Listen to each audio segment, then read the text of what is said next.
Class 12th। आज हम अपना जो अगला यूनिट शुरू कर रहे हैं इसका नाम जेनेटिक्स एंड एवोल्यूशन है। इसी यूनिट में आपके दो चैप्टर हैं, एक जेनेटिक्स का है और एक एवोल्यूशन का है। पहले हम जेनेटिक्स वाला पोर्शन जो है वो लेंगे। अभी जो जेनेटिक्स है इसमें जो आपके टॉपिक्स हैं उनमें सबसे पहला टॉपिक जो है वो सेक्स डिटर्मिनेशन का है।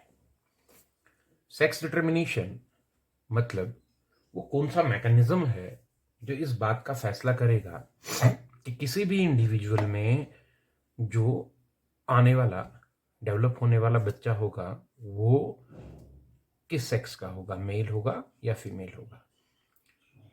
So what is the mechanism that governs, that decides whether the developing individual or the offspring which is going to be produced will be a male or a female। इसी mechanism की study को हम लोग sex determination कहते हैं। ये जो sex determination है ये अलग अलग एनिमल्स में अलग अलग तरह की होती है। कहीं ये environmental type of sex determination होती है जहां एनवायरमेंट फैक्टर जो हैं वो डिसाइड करेंगे कि इंडिविजुअल जो आएगा वो मेल होगा या फीमेल। कहीं ये क्रोमोसोमल टाइप होती है, कहीं ये प्लॉइडी लेवल टाइप होती है। तो अलग अलग एनिमल्स में सेक्स डिटर्मिनेशन जो है वो अलग अलग तरह की होती। आपके सिलेबस में 3 इंडिविजुअल्स की सेक्स डिटर्मिनेशन जो है वो रखी गई है। आपके नोट्स में बहुत सारी सेक्स डिटर्मिनेशंस जो हैं वो लिखी हुई हैं, आप उन्हें पढ़ सकते हैं। बट एग्जाम के लिए जो आपको तैयार करनी है वो सिर्फ 3 सेक्स डिटर्मिनेशंस हैं, वो आप अपने नोट्स में पॉइंट आउट कर लेंगे। एक ह्यूमन बीइंग की सेक्स डिटर्मिनेशन, दूसरा बर्ड्स की सेक्स डिटर्मिनेशन और तीसरा हनी बी की sex determination. So you have only to do 3 sex determinations, honey bee, human being and birds. बाकी नोट्स में और भी कई तरह की सेक्स डिटर्मिनेशंस जो हैं आपके नॉलेज के लिए लिखी गई हैं, जो एग्जाम के लिए तैयार करने की कोई ज़रूरत जो है वो नहीं है। यहाँ हम लोग वही 3 सेक्स डिटर्मिनेशंस लेंगे जो कि आपके सिलेबस में है। So first is sex determination in human beings. Sex determination in human beings. Human beings की सेक्स डिटर्मिनेशन सबसे पहले हम लेंगे, इसके बाद हम लोग बर्ड्स की पढ़ेंगे और उसके बाद हनी बी की पढ़ेंगे। तो ह्यूमन बीइंग्स में सेक्स डिटर्मिनेशन कैसे होती है, कौन डिसाइड करेगा कि इंडिविजुअल जो बच्चा जो पैदा होगा वो मेल होगा या फीमेल होगा। तो ह्यूमन बीइंग्स में जो सेक्स डिटर्मिनेशन है इसे हम लोग chromosomal type of sex determination कहते हैं। This is chromosomal type of sex determination. Why? It is because एक इंसान का मेल होना या फीमेल होना इस बात पर डिपेंड करता है कि उसकी बॉडी के सेल्स के अंदर क्रोमोसोम किस तरह के हैं, क्रोमोसोम किस टाइप के हैं। इसीलिए ह्यूमन बीइंग की सेक्स डिटर्मिनेशन को chromosomal type of sex determination कहते हैं। देखो, नंबर के लिहाज से देखें तो मेल और फीमेल जो है ह्यूमन बीइंग में, उनकी बॉडी में दोनों में ही 46 क्रोमोसोम्स हैं, जिन्हें आप 23 पेयर्स भी कहते हैं। तो नंबर में कोई डिफरेंस नहीं है, लेकिन क्रोमोसोम की टाइप में डिफरेंस है। इसको डिटेल से समझें तो एक तरफ से मैं यहां क्या करूंगा, ये मैं यहां मान लीजिए मेल और फीमेल जो हैं उनकी बॉडी के सेल्स जो है मान लीजिए मैं बना रहा हूं। फॉर एग्जाम्पल ये ह्यूमन फीमेल की बॉडी का सेल है और ये ह्यूमन मेल की बॉडी का सेल है। तो आप जानते हैं इन दोनों के बीच में फीमेल की बॉडी के सेल और मेल की बॉडी के सेल में क्या डिफरेंस रहता है। नंबर के लिहाज से देखें तो 46 क्रोमोसोम्स जो हैं वो आपको दोनों सेल्स में देखने को मिलेंगे। इन 46 क्रोमोसोम्स को हम 23 पेयर्स भी कह सकते हैं। अब होता ये है कि इन 23 पेयर्स में से 22 पेयर्स जो हैं, 22 पेयर यानी कि 44 क्रोमोसोम्स ऐसे होते हैं जो मेल और फीमेल दोनों की बॉडी में सिमिलर होते हैं, सेम होते हैं। उन्हें ऑटोसोम्स कहा जाता है। 23 पेयर्स में से 22 पेयर्स ऐसे हैं जो मेल और फीमेल की बॉडी के सेलों में सेम हैं, उन्हें ऑटोसोम्स कहा जाता है। सो 22 पेयर्स कितने हो गए? 44। देयर आर 44 क्रोमोसोम्स यानी 22 पेयर ऐसे हैं मेल और फीमेल की बॉडी में जो सेम हैं, उनमें कोई डिफरेंस नहीं है, उन्हें ऑटोसोम्स कहा जाता है। यहां मैं 44A लिख रहा हूं, इसका मतलब 44 ऑटोसोम्स। तो 22 पेयर यानी 44 तो ऑटोसोम्स हो गए जो दोनों में सेम है। फर्क सिर्फ 23rd पेयर में है, एक पेयर में। और जब हम उस 23rd पेयर को, लास्ट पेयर को देखते हैं, उसमें क्या होता है, उसमें ऐसे क्रोमोसोम्स होते हैं जो मेल और फीमेल की बॉडी में थोड़ा डिफर करते हैं। उस पेयर को, 23rd पेयर को सेक्स क्रोमोसोम्स कहा जाता है। So out of the 23 pairs we have 22 pairs of autosomes. They are same in male and female, and one pair of sex chromosome that show differences between female and male. और वो जो 23rd pair आप लोग mail और female की body के अंदर देख रहे हैं, जिसे सेक्स क्रोमोसोम्स का पेयर कहा जाता है, वो जब हम फीमेल की बॉडी के सेल के अंदर देखते हैं तो वहां हमें दो बिल्कुल सेम क्रोमोसोम्स दिखाई देते हैं, जिन्हें हम X और X के नाम से जानते हैं। देखो, दोनों को X नाम इसलिए दिया गया है क्योंकि दोनों सेम है। जबकि मेल की बॉडी में जब हम देखते हैं तो 44 ऑटोसोम्स के साथ जो दो सेक्स क्रोमोसोम होते हैं, उनमें एक तो X है जो बिल्कुल फीमेल में जो X है उसके जैसा है, एक तो X है, लेकिन साथ में जो दूसरा वाला क्रोमोसोम है वो X नहीं है, वो थोड़ा अलग है। और क्योंकि वो दूसरा क्रोमोसोम अलग है X से, इसीलिए उसे Y नाम दिया गया है।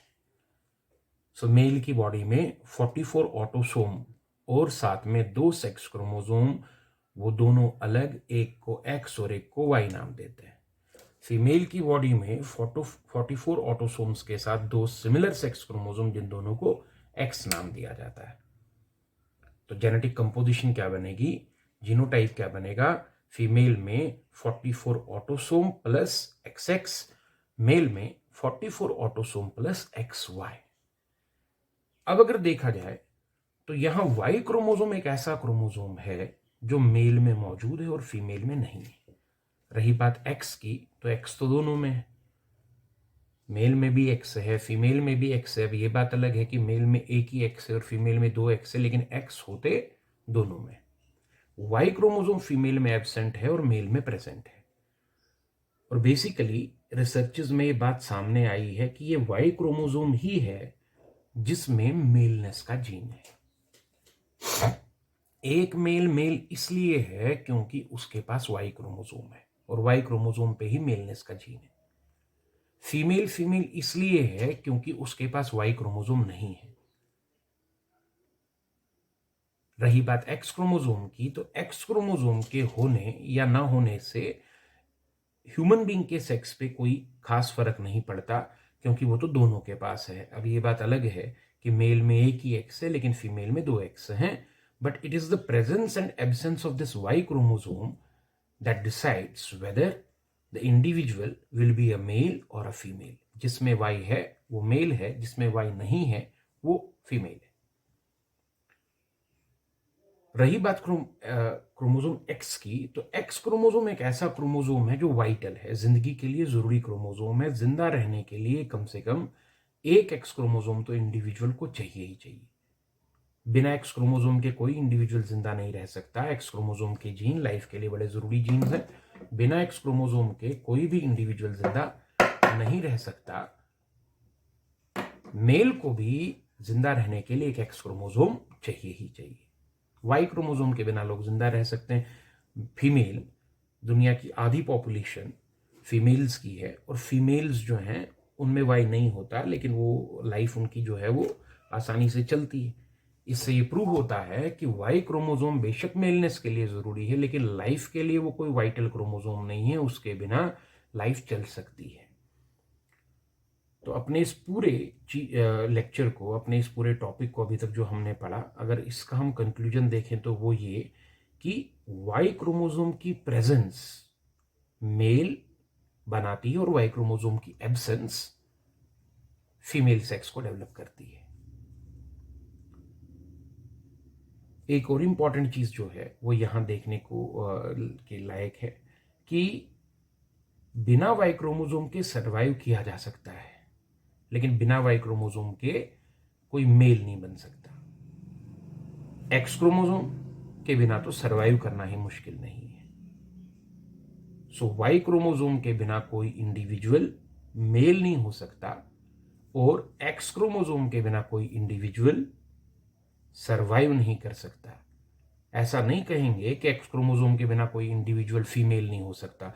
एक्स क्रोमोसोम एक ऐसा क्रोमोसोम है जिसका सेक्स डिटर्मिनेशन से, इंडिविजुअल के सेक्स से कोई खास लेना देना नहीं है। एक्स क्रोमोसोम लाइफ के लिए जरूरी क्रोमोसोम है, वो चाहिए ही चाहिए लाइफ के लिए। एक एक्स क्रोमोसोम इंसान को जिंदा रहने के लिए बॉडी के सेल्स में चाहिए ही चाहिए। फीमेल के पास 2 होते हैं, मेल के पास 1 होता है, बट एटलीस्ट 1 एक्स क्रोमोसोम जो है वो हर इंडिविजुअल को जिंदा रहने के लिए चाहिए। आप ऐसा नहीं कह सकते फीमेल फीमेल इसलिए नहीं है कि उसके पास 2 एक्स है। फीमेल फीमेल इसलिए है क्योंकि उसके पास वाई नहीं है। और मेल मेल इसलिए नहीं है कि उसके पास एक ही एक्स है। मेल मेल इसलिए है कि उसके पास वाई क्रोमोसोम प्रेजेंट है। एक वाई क्रोमोसोम जिसे मिल जाता है वो मेल बन जाता है, दैट्स ऑल। और जिसे वाई क्रोमोसोम नहीं मिलता वो फीमेल रह जाता है। एक्स लाइफ के लिए जरूरी है, वो दोनों को चाहिए। सो it is the presence and absence of Y chromosome that decides the sex of individual in human being. Example के तौर पे आपको ये चीज प्रूव करने के लिए अगर हम कुछ और समझाएं, वो ये कि मान लीजिए कल को कोई ऐसा इंडिविजुअल इंसानों की पॉपुलेशन में तैयार हो जाता है जिसमें 2 एक्स हैं लेकिन साथ में एक वाई भी है। अब जनरली ऐसा होता नहीं, एक क्रोमोसोमल डिसऑर्डर है, इसमें 3 सेक्स क्रोमोसोम है, लेकिन मान लीजिए कोई ऐसा इंडिविजुअल ह्यूमन पॉपुलेशन में आ जाता है, और ऐसे होते भी हैं जिनमें 2 एक्स हैं, जिसे देखकर लगता है कि ये फीमेल है, लेकिन साथ में एक वाई भी है। तो ये जो वाई आ गया ना, ये इंडिविजुअल को मेल कर देगा। या ऐसा मेल होगा जिसमें 2 एक्स क्रोमोसोम होंगे। इससे क्या प्रूव होता है? इससे प्रूव होता है कि वाई क्रोमोसोम जिसे मिलेगा वो मेल हो जाएगा। फिर एक्स चाहे उसमें 1 हो, जो नॉर्मली होता है, या 2 हो, इससे कोई फर्क नहीं पड़ता। सो ये वाई क्रोमोसोम की प्रेजेंस है जो मेलनेस के लिए जरूरी है। 1 एक्स होना या 2 एक्स होना ये एक्स क्रोमोसोम सेक्स को अफेक्ट नहीं करेगा। और एक और कंडीशन हम आपको बताते हैं कि कुछ ऐसे इंडिविजुअल ह्यूमन पॉपुलेशन में देखे जाते हैं जिनमें एक ही एक्स होता है और दूसरा ना एक्स होता है ना वाई, एक क्रोमोसोम कम होता है।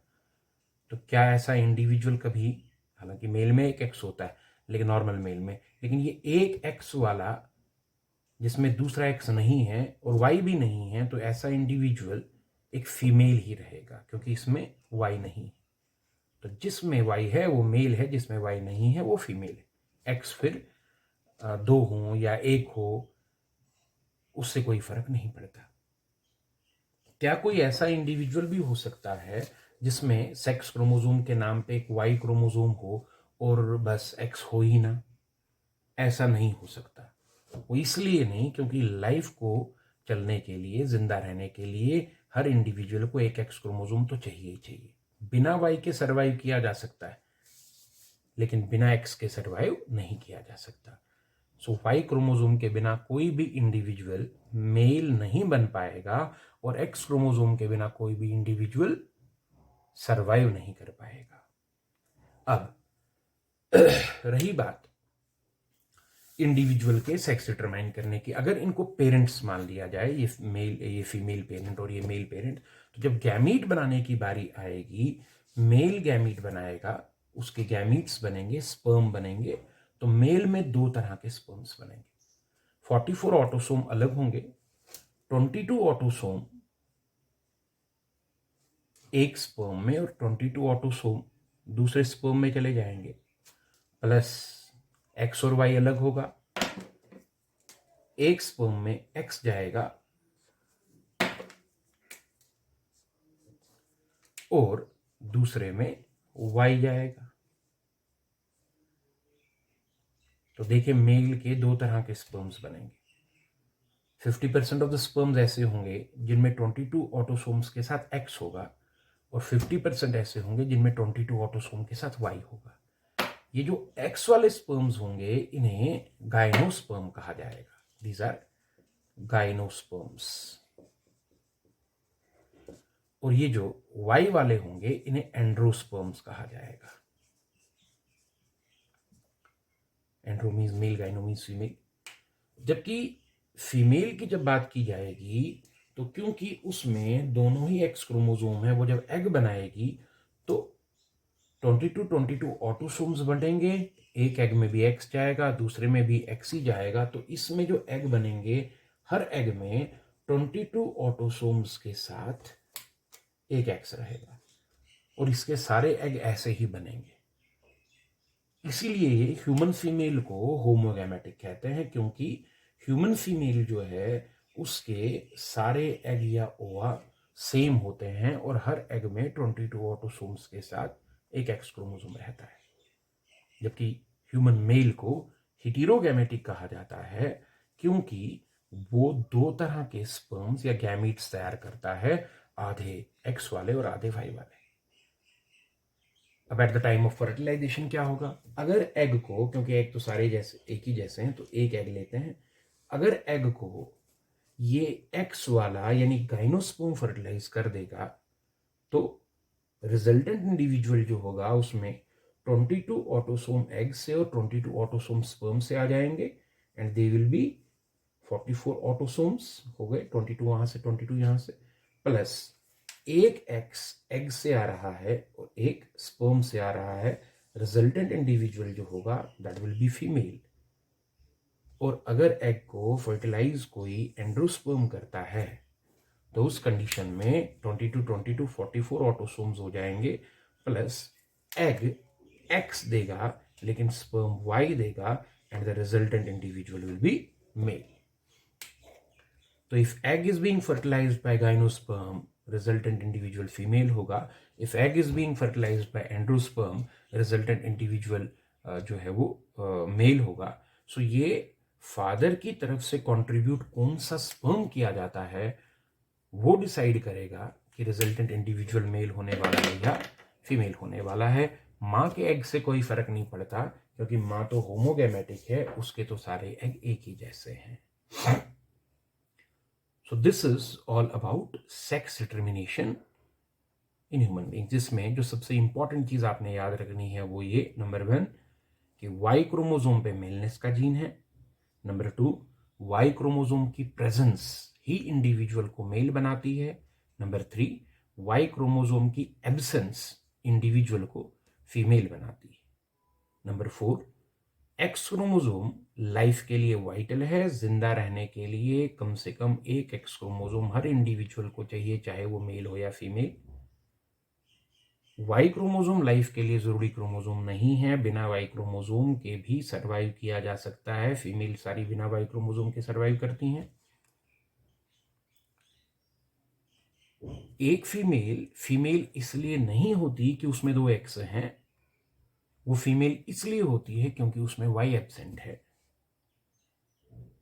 बिना वाई क्रोमोसोम के कोई इंडिविजुअल मेल नहीं हो सकता, लेकिन बिना वाई क्रोमोसोम के इंडिविजुअल सरवाइव कर सकता है। बिना एक्स क्रोमोसोम के कोई भी इंडिविजुअल सरवाइव नहीं कर सकता। और सबसे लास्ट में कि होने वाले बच्चे का सेक्स जो है वो फादर की तरफ से कंट्रीब्यूट किए हुए टाइप ऑफ स्पर्म पर डिपेंड करता है, ना कि मां की तरफ से आए हुए एग पे।